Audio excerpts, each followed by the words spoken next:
Ce qui est clair, c'est que la loi interdit les instructions individuelles dans les dossiers donnés par le pouvoir exécutif aux magistrats et notamment aux magistrats du parquet. Ça, c'est nouveau, c'est depuis la réforme de 2013. Donc ça, c'est une avancée qui est très importante.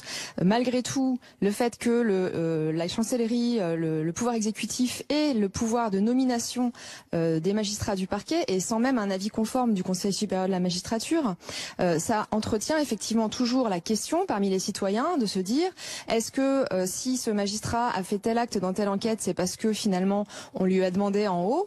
Est-ce que c'est parce que le pouvoir exécutif est intervenu? Ou est-ce que c'est parce que cette enquête se déroule dans des conditions normales? Et le soupçon en démocratie, c'est extrêmement grave. Il ne faut pas que les actes d'enquête faits par l'autorité judiciaire puissent être sans cesse interrogés et que les citoyens se demandent toujours pour quelles raisons la justice a décidé dans tel ou tel sens. Mais ce soupçon que vous évoquez, Katia Druber, et vous êtes magistrate vous-même, en clair, vous avez des doutes sur l'impartialité de Rémy Heitz, le procureur de Paris?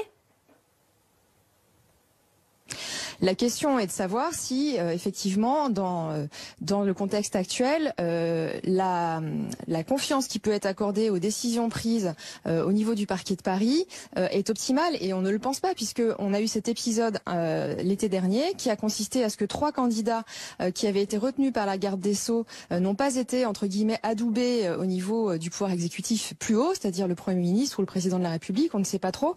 Et donc, on est allé chercher un autre candidat et le Premier ministre a indiqué qu'il allait, c'était normal qu'il puisse intervenir dans ce processus de nomination parce qu'il souhaitait avoir un procureur en ligne à l'aise. Donc évidemment, ensuite, toutes les décisions qui peuvent être prises à la suite de ça, elles sont forcément interrogeables et elles posent question.